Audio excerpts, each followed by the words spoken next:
Assalamualaikum warahmatullahi wabarakatuh. Waalaikumsalam warahmatullahi wabarakatuh. Bismillahirrahmanirrahim. Alhamdulillahi rabbil alamin. Wassalatu wassalamu ala ashrafil anbiya'i wal mursalin wa ala alihi wa ashabihil mujahidin at-tahirin, amma ba'du. Bersabda Rasulullah sallallahu alaihi wasallam, "Iza sarratka hasanatuka wa sa'atka sayyi'atuka fa anta mu'min."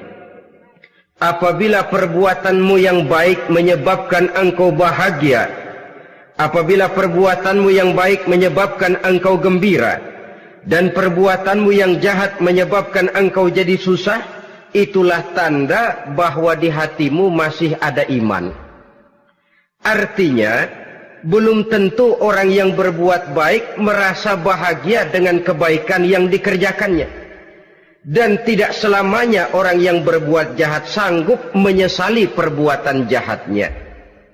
Oleh karenanya, apabila iman masih ada, apabila hati masih hidup, perbuatan yang baik menyebabkan orang gembira, perbuatan yang jahat menyebabkan orang susah dan gelisah hatinya.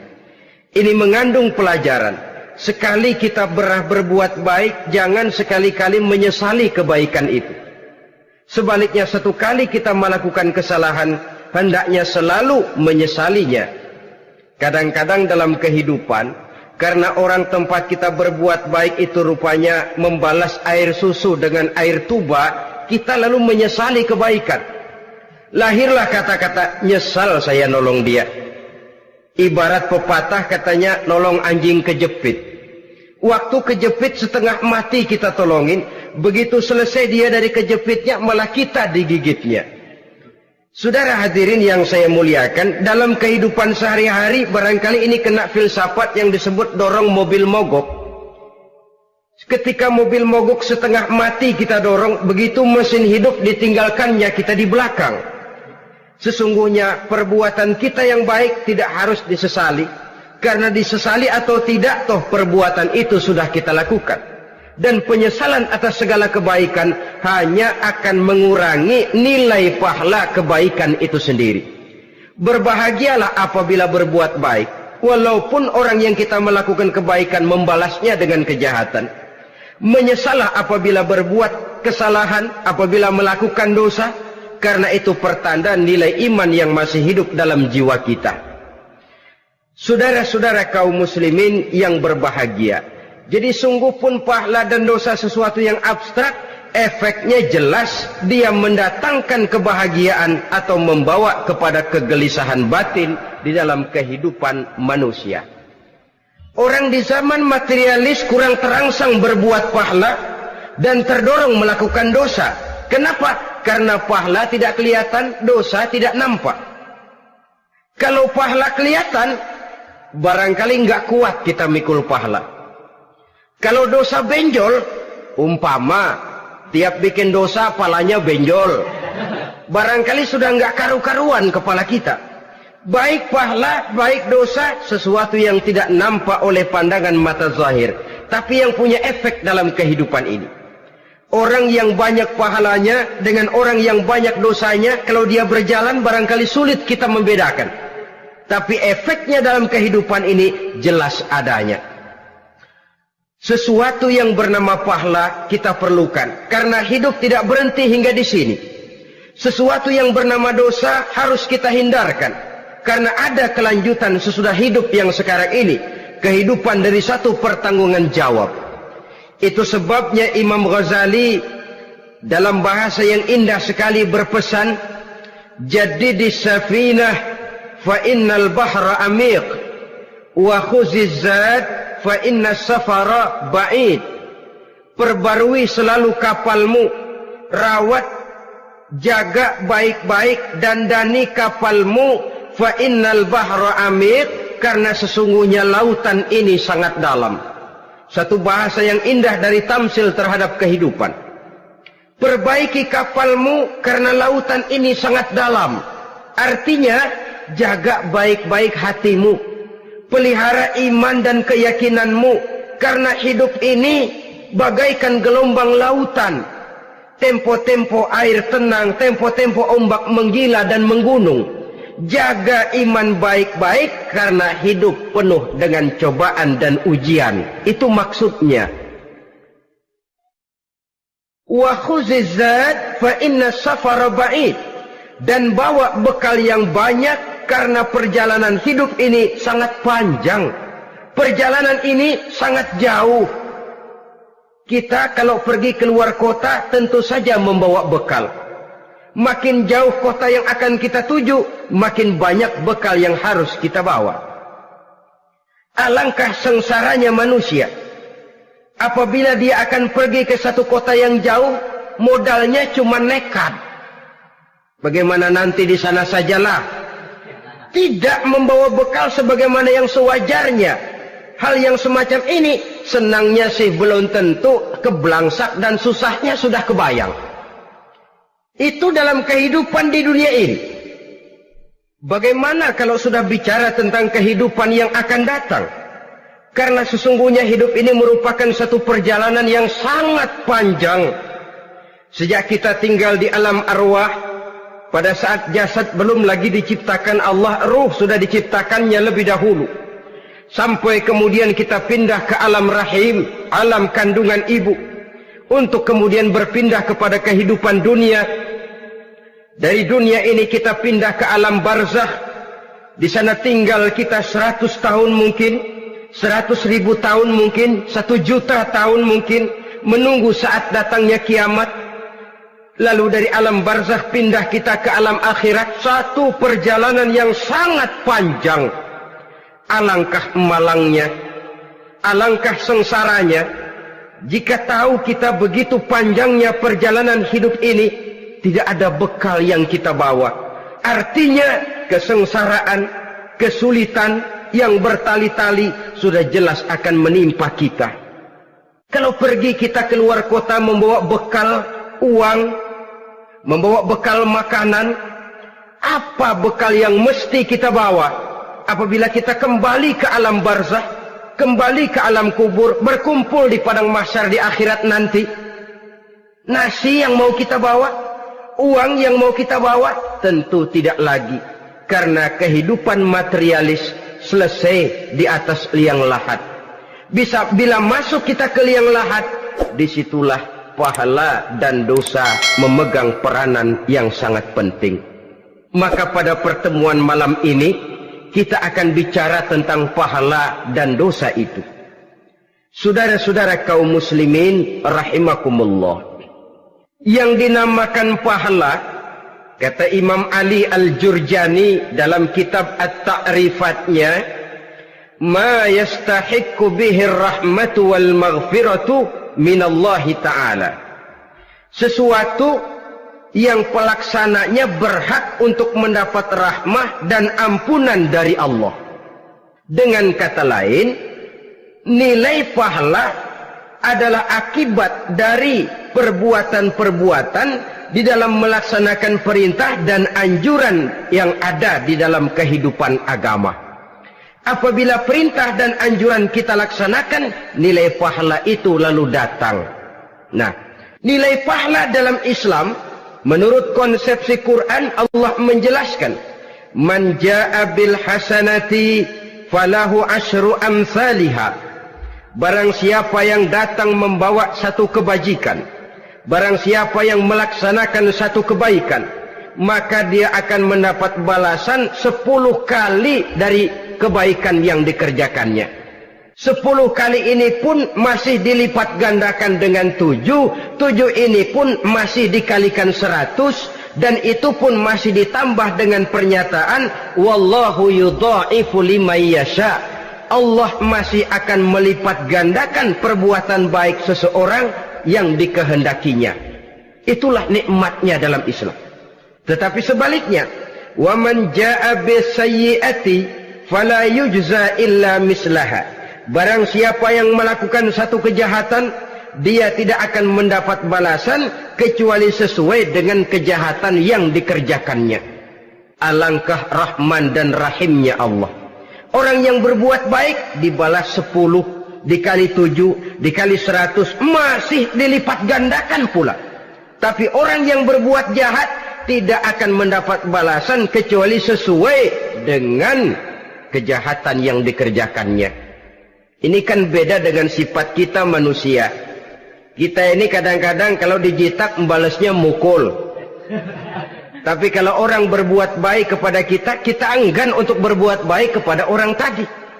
Allah tidak mengajarkan begitu. Satu kebaikan berbalas 10. Satu kejahatan berbalas dengan satu kejahatan. Maha Rahman dan Rahim Allah. Bahkan dalam Islam, niat berbuat baik saja mendapat pahala. Sedangkan niat berbuat jahat belum ditulis merupakan satu dosa sampai kejahatan itu dikerjakan oleh orang yang niat tadi.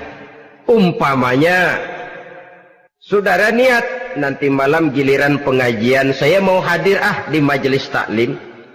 Pas datang waktu malam, hujan turun sangat lebat.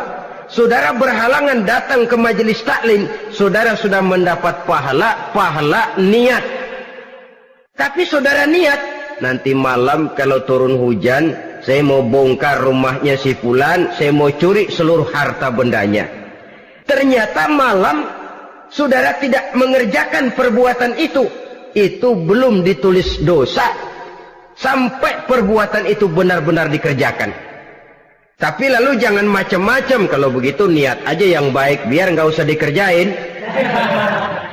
Niat aja pengen ngaji walaupun tidak ada niatan untuk ngaji. Allah lebih tahu tentang apa yang terdetik di dalam hati sanubari kita. Itulah sebabnya sangat dianjurkan orang untuk melakukan segala macam kebajikan. Dan dianjurkan orang menjauhkan segala macam bentuk kejahatan.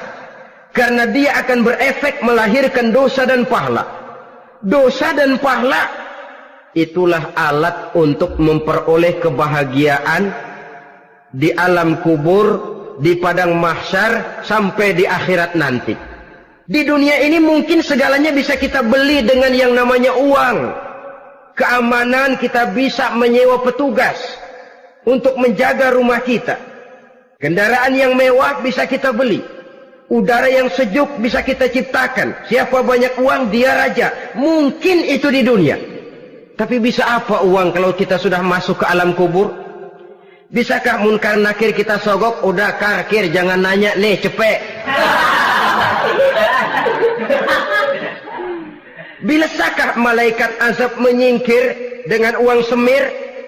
Ternyata tidak. Untuk memperoleh kebahagiaan di sana, nilai pahala. Kesengsaraan akan kita dapat kalau kita banyak menumpuk dosa. Oleh karena itu jangan beranggapan pahala nggak kelihatan, dosa juga nggak kelihatan, biarin saja. Yang tidak kelihatan ini pada waktunya akan memegang peranan yang sangat penting. Tapi tidak cuma untuk menghadapi hidup di situ, kita lalu harus berbuat baik dan meninggalkan yang jahat. Terutama juga di dunia ini. Toh pepatah bilang gajah mati meninggalkan gading, harimau mati meninggalkan belang. Apa yang akan kita tinggalkan setelah kita mati? Kita ingin jasad kita boleh hancur terkubur tanah, tapi nama kita ingin hidup terus, dikenang orang 100, 1000, bahkan 1.000.000 tahun yang akan datang.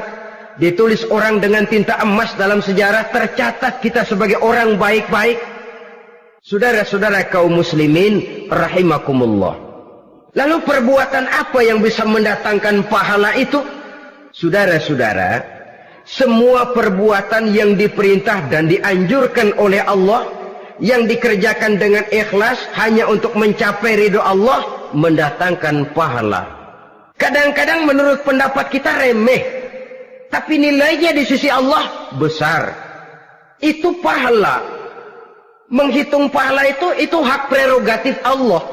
Perbuatan yang ringan Allah mau berikan ganjaran yang besar, itu urusan Allah. Misalnya, kata Nabi, la tahkiranna minal ma'rufi syai'an. Jangan kamu menganggap remeh perbuatan baik walaupun kecil. Jangan merasa sulit melakukan perbuatan yang mengandung pahala. Bertemu dengan teman, muka kita cerah, berpahala.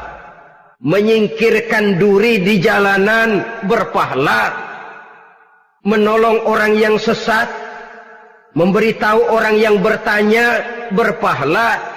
Tidak sulit kalau kita mau. Yang diperintah dan dianjurkan oleh agama itu perbuatan yang mengandung nilai-nilai pahala. Masalahnya cuma tinggal mau atau tidak dan dikerjakan dengan ikhlas. Bertemu teman mukanya cerah, pahala. Menyingkirkan duri di jalanan, pahala. Sedekah, pahala.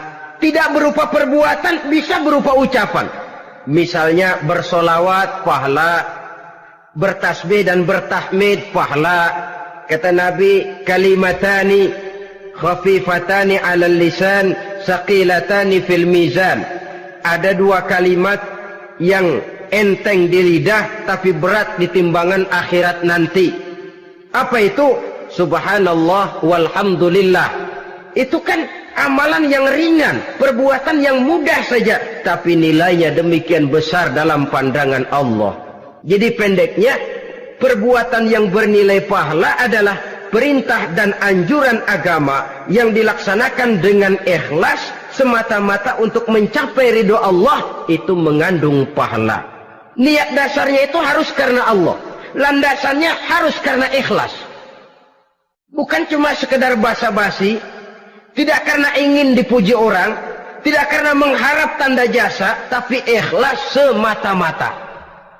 Dari perbuatan yang paling kecil dan mudah sekali sampai kepada amalan-amalan yang besar dan memerlukan biaya yang besar, seperti melaksanakan ibadah haji, seperti jihad fi sabilillah, membangun masjid, membangun pondok-pondok pesantren, membangun pusat-pusat kesehatan, membangun jalan-jalan umum, termasuk menjaga keamanan.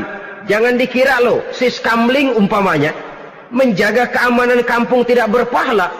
Kalau diniatkan ibadah, menjaga ketenangan warga supaya mereka tekun ibadah, ikhlas karena Allah, itu juga bernilai ibadah.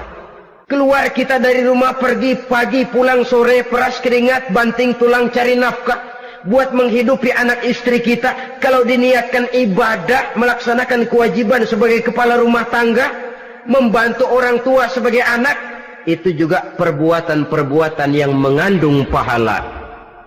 Yang terbaik sesuai dengan bidang kehidupan kita.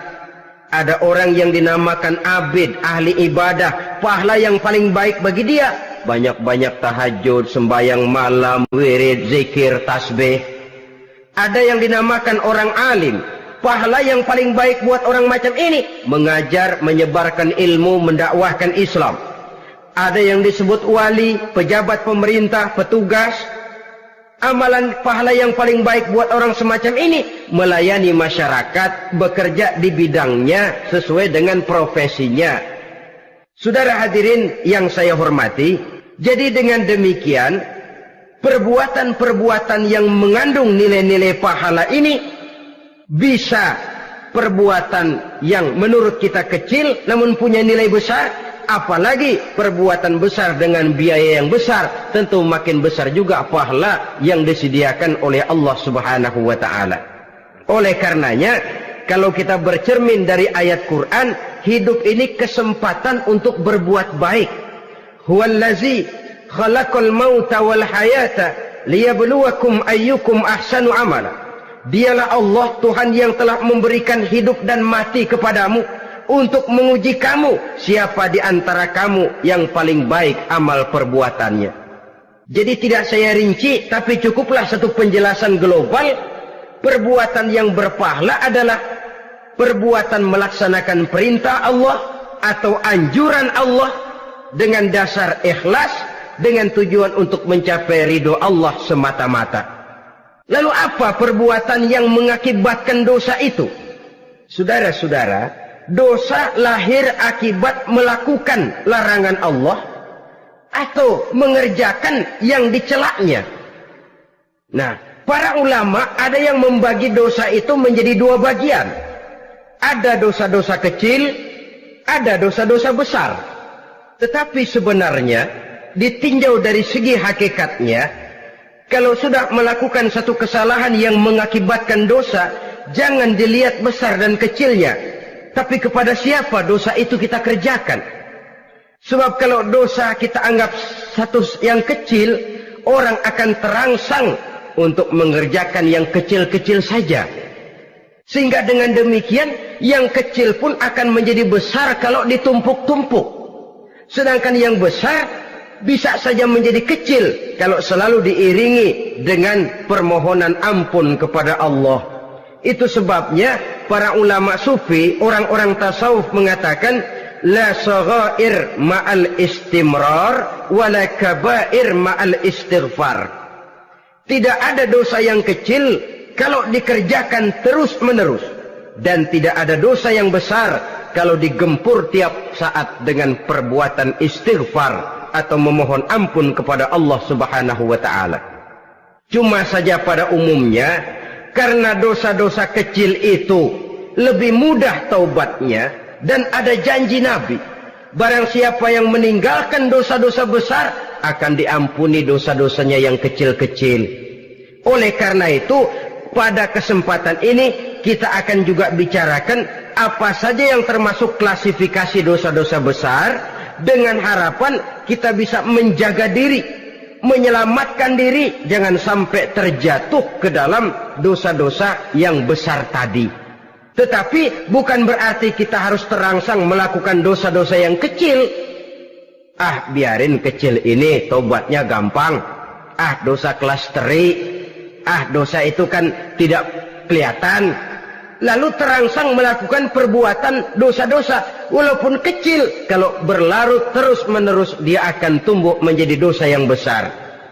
Oleh karenanya jangan sampai mengundang pengertian kalau kita membicarakan dosa-dosa yang besar lalu terangsang melakukan dosa-dosa yang kecil.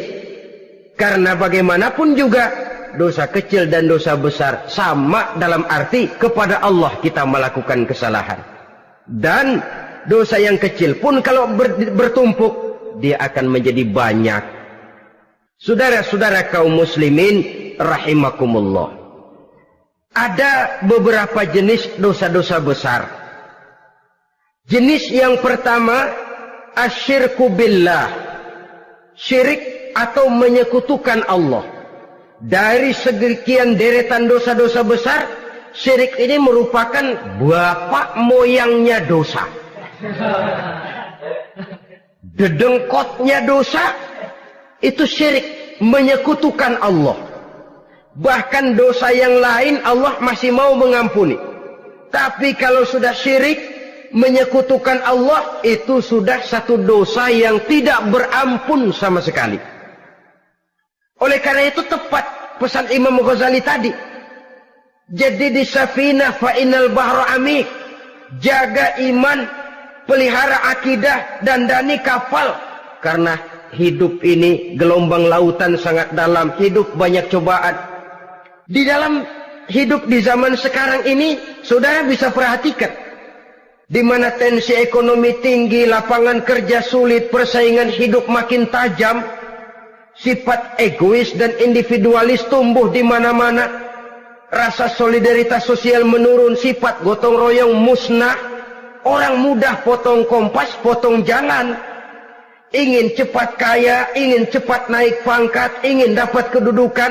Kadang-kadang akidah pun terjual, akidah pun musnah, jatuh ke jurang syirik pun tidak jadi soal. Itu yang kita khawatirkan.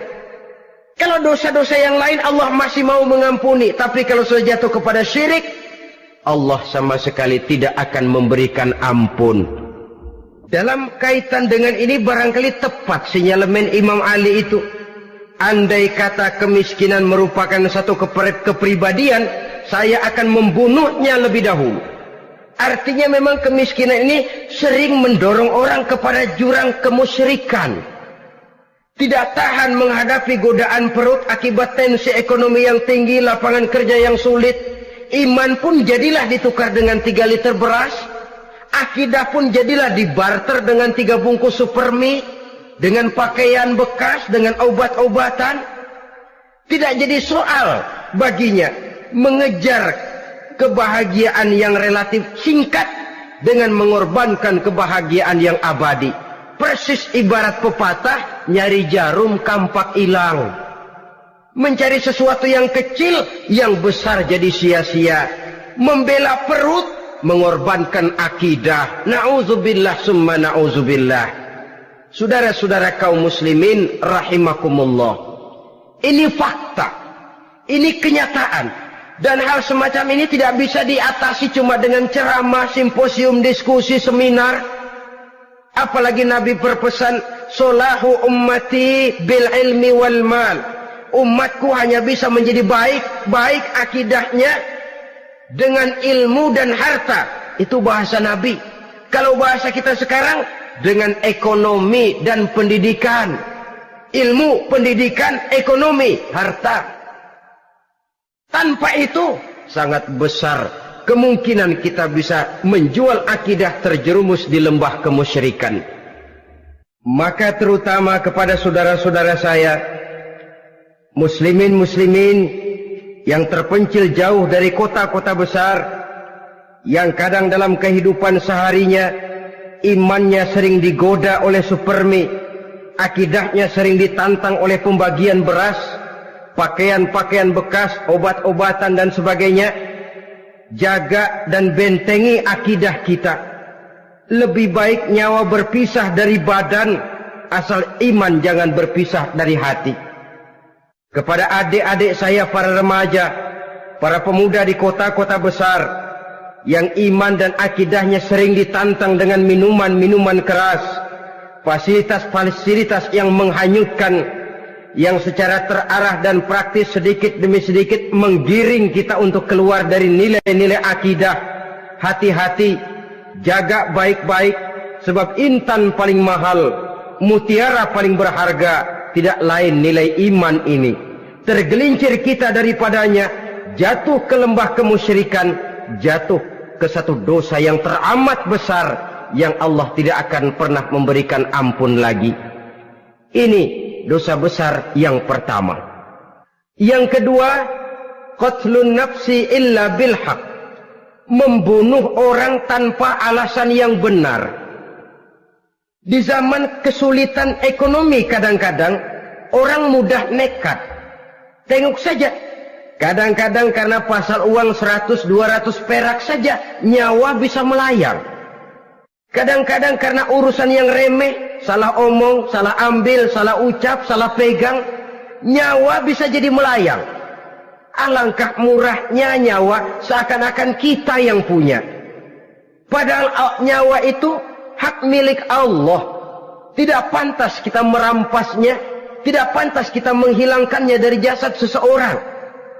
Oleh karenanya, membunuh orang merupakan satu dosa yang sangat besar.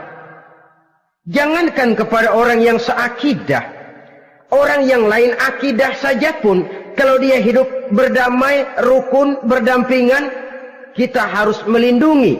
Apatah lagi teman seakidah sendiri. Saudara-saudara kaum muslimin rahimakumullah. Pantas kalau Nabi menyatakan, apabila dua orang Islam sudah saling berkelahi, berbunuh-bunuhan, al-qatil wal maqtul finnar. Yang membunuh dan yang dibunuh, dua-duanya sama-sama masuk neraka. Sahabat heran, ya Rasul, kalau yang membunuh masuk neraka sih wajar, tapi yang terbunuh kok neraka juga, kenapa? Kata Rasul, sebenarnya dia juga cuma sudah niat untuk membunuh, cuma keduluan saja. Andai kata dia tidak terbunuh, tentu dia yang akan membunuh. Saudara-saudara kaum muslimin rahimakumullah, Islam sesuai dengan namanya adalah agama damai. Kita tidak boleh mencari-cari musuh, walaupun tidak boleh lari kalau bertemu musuh. Oleh karenanya, pantang seorang muslim menimbulkan benih keonaran menjadi biang kerok buat lingkungannya. Sesuai dengan namanya, seorang muslim adalah seorang yang dalam hidup senantiasa berusaha menebarkan salam, menebarkan kedamaian, ketenangan dan ketentraman. Dengan prinsip, musuh jangan dicari, bertemu pun jangan lari. Yang ketiga, termasuk dalam kelompok dosa besar ini, syurbul khamr, meminum minuman keras. Termasuk di dalam kata khamr ini ganja, morfin, narkotik. Sebab apa? Jenis minuman semacam itu tidak hanya merusak keadaan sekarang, tapi sekaligus merusak kehidupan yang akan datang. Kalau itu jatuh di tangan generasi muda, artinya kan merusak kehidupan masa depan daripada suatu bangsa. Karena apa? Remaja dan pemuda merupakan bentuk miniatur daripada kehidupan bangsa. Akan bagaimana warna umat Islam di Indonesia, bahkan akan bagaimana warna Indonesia 30, 40, 50 tahun yang akan datang, remaja sekarang jawabannya. Kalau remaja kita sekarang ini kerjanya cuma bisa nyekek botol, insya Allah bangsa Indonesia 30-40 tahun yang akan datang akan tumbuh menjadi bangsa teler. Tidak banyak yang bisa kita harapkan. Remaja adalah gambaran masa depan dari satu bangsa, dari satu umat. Dan remaja itu di dalam dirinya secara fitrah terkumpul semua bakat, terdapat semua kemungkinan. Kita ini lahir membawa sifat pemimpin, tapi juga membawa sifat pengacau. Kita ini ada bakat jadi orang jujur, ada bakat jadi pengkhianat. Kita ini ada bakat menjadi orang baik-baik, kita juga punya bakat jadi biang kerok. Kita kemungkinan bisa jadi pemimpin bangsa, tapi juga bisa menjadi pemimpin bangsat. Nanti lingkungan dan pendidikan akan menumbuhkan, membentuk mana yang tumbuh lebih subur.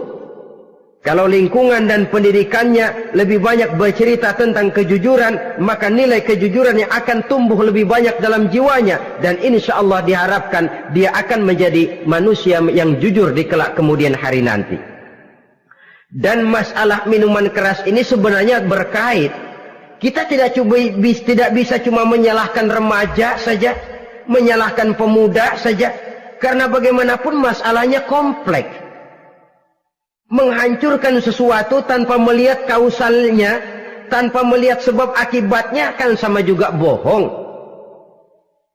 Kemungkinan karena broken home, kemungkinan karena pergaulan, kemungkinan karena kurang perhatian orang tua, kemungkinan karena akibat bacaan, tontonan, atau fasilitas berupa dibukanya pabrik-pabrik minuman keras, dijualnya minuman-minuman keras di warung-warung yang remang-remang, yang memberikan kenikmatan, kebahagiaan dan kebanggaan tersendiri, sehingga akhirnya orang terangsang untuk datang dan minum di sana.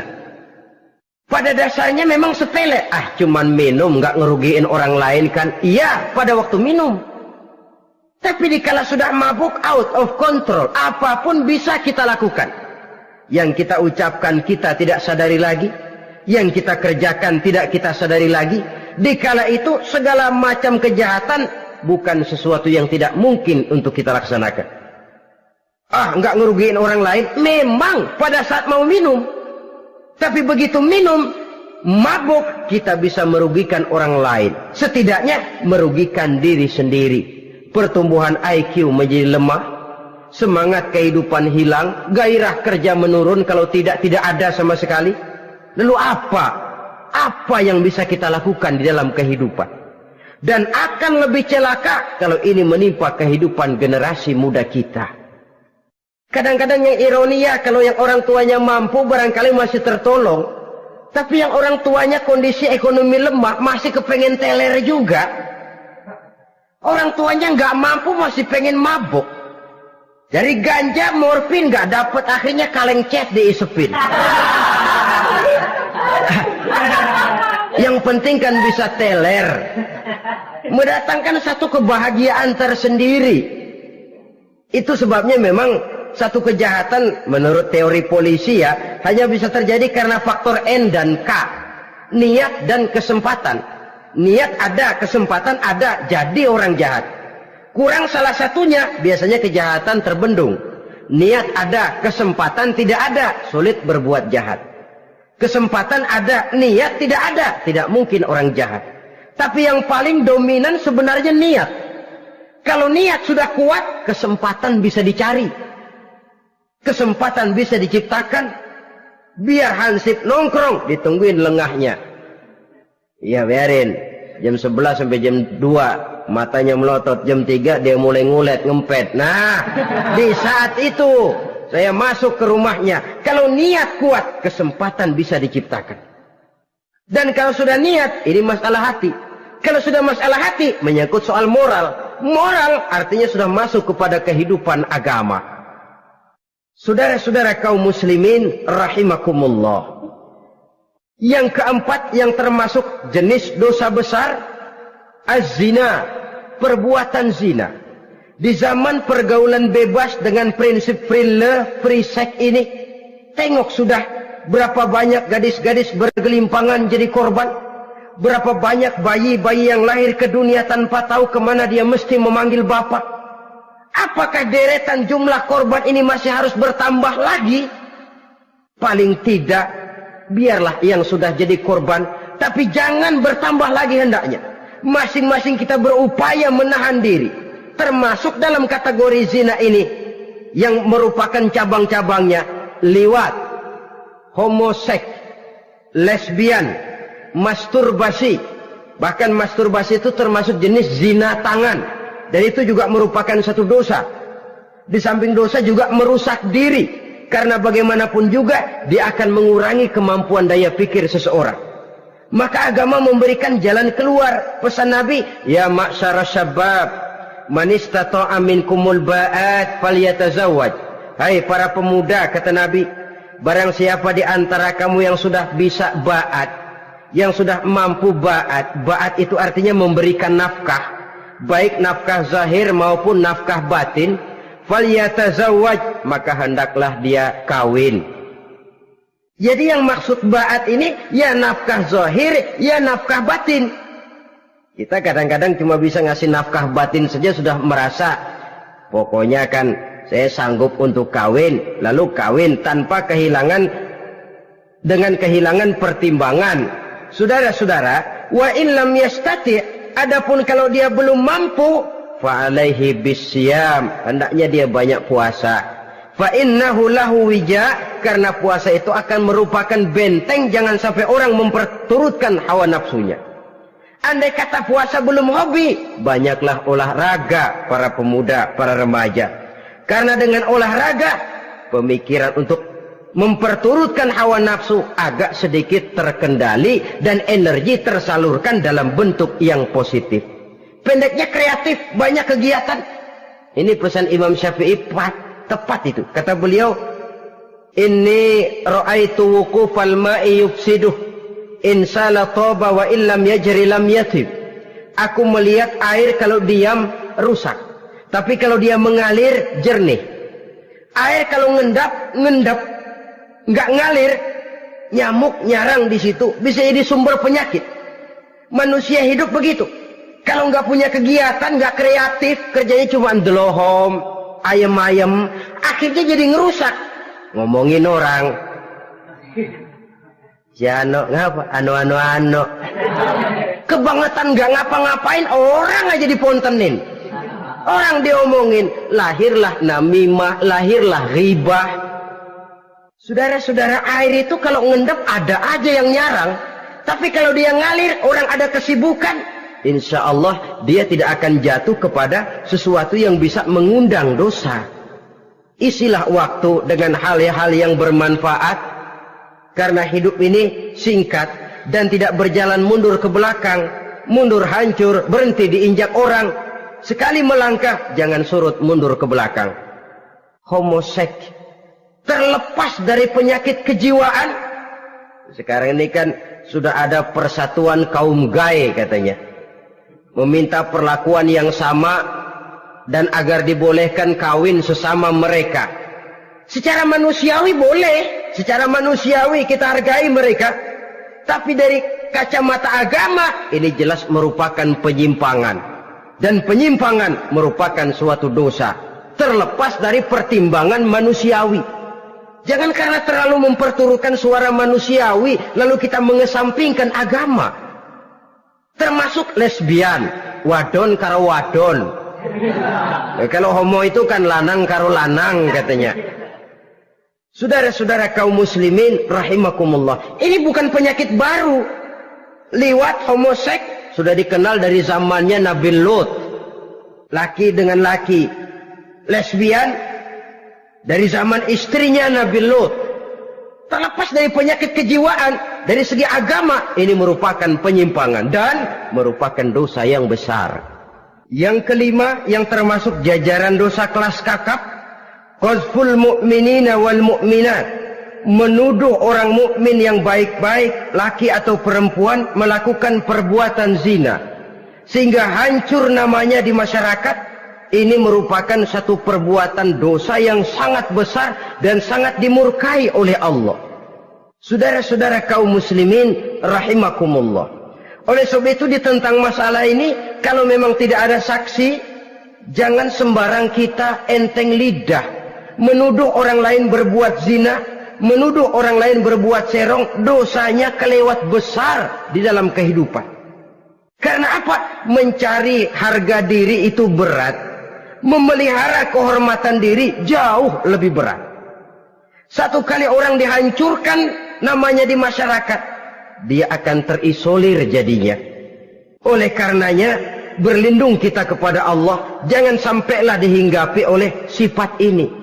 Karena sentimen kita kepada seseorang, karena hasad kita kepada seseorang, tidak senang melihat orang lain lebih maju, lalu lidah ini seenaknya saja mengucapkan kata. Padahal sanksi dan resikonya sangat besar. Yang kita tuduh barangkali mendapat pahala dari Allah. Kita sendiri yang menuduh tanpa saksi, tanpa alasan yang benar, mendapat dosa yang sangat besar. Saudara-saudara, memang kadang-kadang aneh dalam hidup ini. Seorang pelacur biasanya bisa menjaga mulutnya di masyarakat, kata-katanya baik, sopan. Kenapa? Karena mulut yang satu sudah tidak terjaga.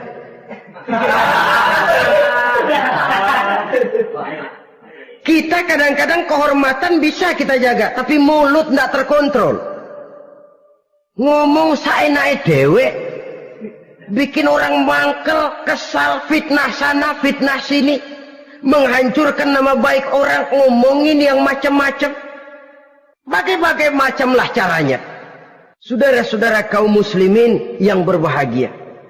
Jadi dengan demikian, menuduh orang lain berbuat zina, sedangkan orang itu tidak pernah melakukannya, ini termasuk satu dosa yang sangat besar di dalam kehidupan ini. Yang keenam, al-'aqu bil walidain, durhaka kepada ibu bapak. Seorang anak, bagaimanapun banyak nilai ibadahnya, banyak kebaikan di masyarakat, menyandang berbagai macam gelar, pangkat dan jabatannya tinggi, tapi kalau sudah durhaka kepada kedua orang tuanya, alamat hidup tidak lagi membawa keberkahan. Dan itu dosa yang sangat besar. Sampai Nabi sabdakan, ridho Allah ada di dalam keridhaan ibu bapak. Murka Allah pun ada di dalam kemurkaan ibu dan bapak. Walaupun belum tentu setiap kita orang tua, tapi yang jelas setiap kita adalah anak. Dan setiap anak punya ibu dan bapak. Jangan sampai kacang lupa kepada kulitnya. Saudara-saudara kaum muslimin rahimakumullah. Durhaka kepada ibu bapak merupakan perbuatan yang sangat dimurkai oleh Allah. Apalagi ibu yang telah melahirkan kita, bahkan mengandung kita. Begitu juga bapak yang telah berusaha peras keringat banting tulang untuk mengasuh membesarkan kita. Tidak ada perbuatan baik yang kita lakukan untuk bisa menebus kebaikan daripada ibu dan bapak kita. Setidaknya kalau belum bisa berbuat baik kepadanya, kepada keduanya, janganlah menyakiti hati keduanya. Itu saja dulu yang harus dijaga. Kadang-kadang sudah berbuat baik enggak, nyakitin melulu. Sudah nyenangin belum bisa, saban sehari nyakitin saja. Padahal kedua orang tua itu doanya manjur, sebagaimana sumpahnya juga bisa jadi kenyataan. Dan sering bahkan menjadi kenyataan. Sampai ibu bapak sudah wafat, sudah meninggal sekalipun, kewajiban berbakti masih harus terus dilakukan oleh seorang anak. Lalu yang ketujuh, at-tawalli yaumaz zahfi, berpaling pada hari pertempuran. Orang sedang sibuk-sibuk menghadapi musuh, maksudnya berjuang membela agama ini, dia lari menyelamatkan diri. Pengecut, mental munafik. Ayo, kalau demi agama, mari kita maju ke depan. Allahu Akbar, yang besar Allah, yang lain kecil semua, maju. Orang lain maju serentak, dia mundur jauh ke belakang. Mental munafik, mental calo, istilah sekarang ini. Oh, itu calo, mental calo, Tuhan gedek banget itu. Coba ya, calo itu paling sibuk nyuruh penumpang naik. Tapi sementara penumpang naik sampai ke tempat tujuan masing-masing, calonya nggak kemana-mana, diem aja di situ. Cuma orang aja disuruh naik. Saudara-saudara, kerja bakti, orang turun ke comberan, dia naik ke tempat tidur. Mundur di hari pertempuran, menyebabkan orang lain gugur, dia sendiri menyelamatkan diri. Mental pengecut, mental munafik, itu merupakan dosa yang sangat besar. Saudara-saudara kaum muslimin rahimakumullah, itu sebabnya agama itu memerlukan keberanian memang, tapi bukan keberanian yang tanpa perhitungan. Sebab berani tanpa berhitung namanya berani babi. Kita berani kalau benar, kita harus takut kalau salah. Jangan dibalik. Salah berani, nekat namanya. Benar takut, pengecut namanya. Orang yang pengecut adalah orang yang takut membela kebenaran. Orang yang nekat sesungguhnya udah salah nggak malu lagi. Udah salah nekat lagi. Merasa rugi berbuat kebaikan, puas kalau berbuat kejahatan. Padahal Nabi pesan, siapa yang berbuat dosa sambil tertawa, nanti dia akan masuk neraka sambil menangis. Karena itu dipesan pula di dunia ini, sering-seringlah mencuci mukamu dengan air mata taubat. Cuci lidahmu dengan zikir kepada Allah. Bersihkan hatimu dengan air ikhlas. Saudara-saudara kaum muslimin rahimakumullah. Kan ada toh orang berbuat baik nggak gembira, tapi berbuat jahat malah puas. Atau sama saja orang lain berbuat baik, hatinya kesel. Orang lain berbuat jahat, dia malah mendukung. Atau orang lain tergelincir berbuat jahat, dia malah girang. Ini kan tidak objektif. Karena yang berbuat baik, orang yang dia keselin, dia nggak seneng. Tetapi karena yang berbuat jahat, orang yang dia senengin, dibenerin juga. Itu nggak objektif namanya. Mundur di hari pertempuran pada saat saudara-saudara kita sedang menghadapi musuh, sikap pengecut yang sangat dibenci Allah. Yang kedelapan, termasuk kelompok dosa besar, aklu malil yatim, makan harta anak yatim. Kadang-kadang ada orang mengeksploitir loh nasib anak-anak yatim. Karena biasanya para dermawan peka kalau mendengar nasib yatim, memberikan santunan. Si yatim belum makan, yang ngurusin udah pada kenyang. Mengeksploitir, memakan harta anak yatim termasuk dosa yang sangat besar. Sehingga Nabi pesan, ana wa kafilul yatim kahataini yaumal qiyamah. Aku dan orang yang menyantuni anak yatim seperti dua jari ini di hari kiamat. Rumah yang paling dimuliakan Allah adalah rumah yang di dalamnya ada anak yatim yang hidupnya dihormati, hidupnya disantuni, keperluannya dicukupi. Maaf saja, tahap kita menyantuni anak yatim ini baru tahap setahun sekali. Kalau Muharram kita agungkanlah, kita besarkan. Lebaran yatim katanya. Kita kumpulkan dana, kita usap kepala yatim, kita kumpulkan beras, kita bagikan hari itu. Perkara bulan depan kelaparan, kita tutup kuping.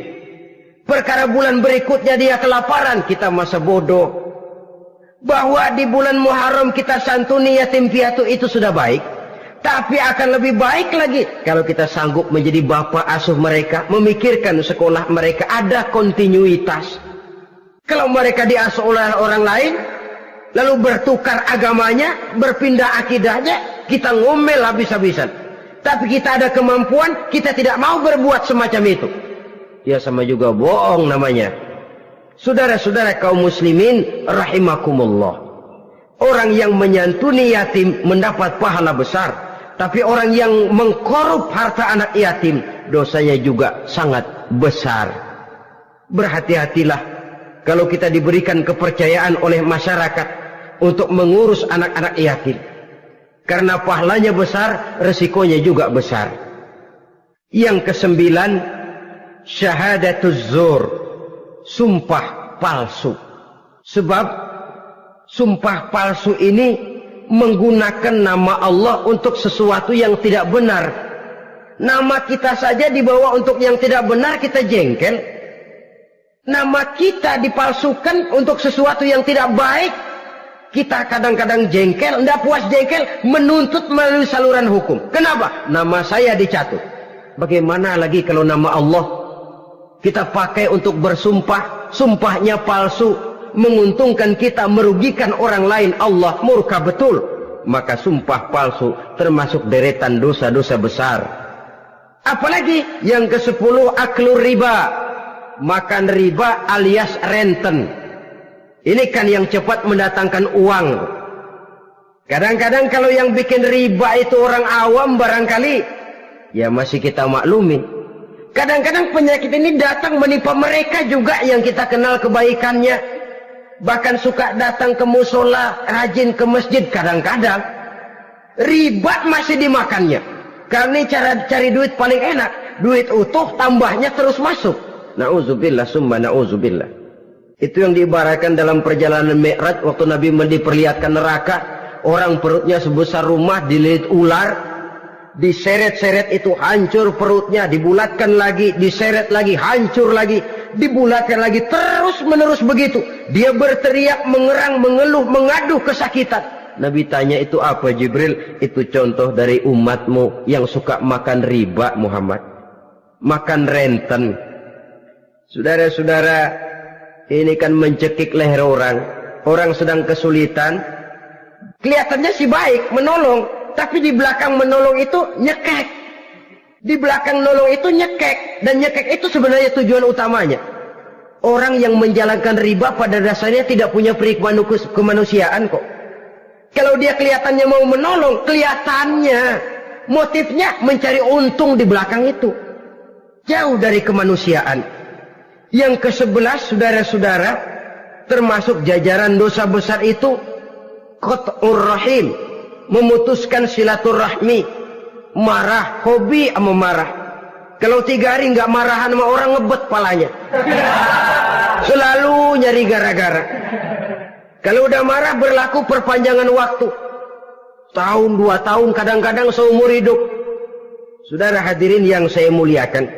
Apalagi mengurangi timbangan termasuk kelas dosa besar. Makan suap termasuk dosa besar. Semir menyemir dosa besar. Apalagi bunuh diri. Nah ini, bunuh diri dosa besar.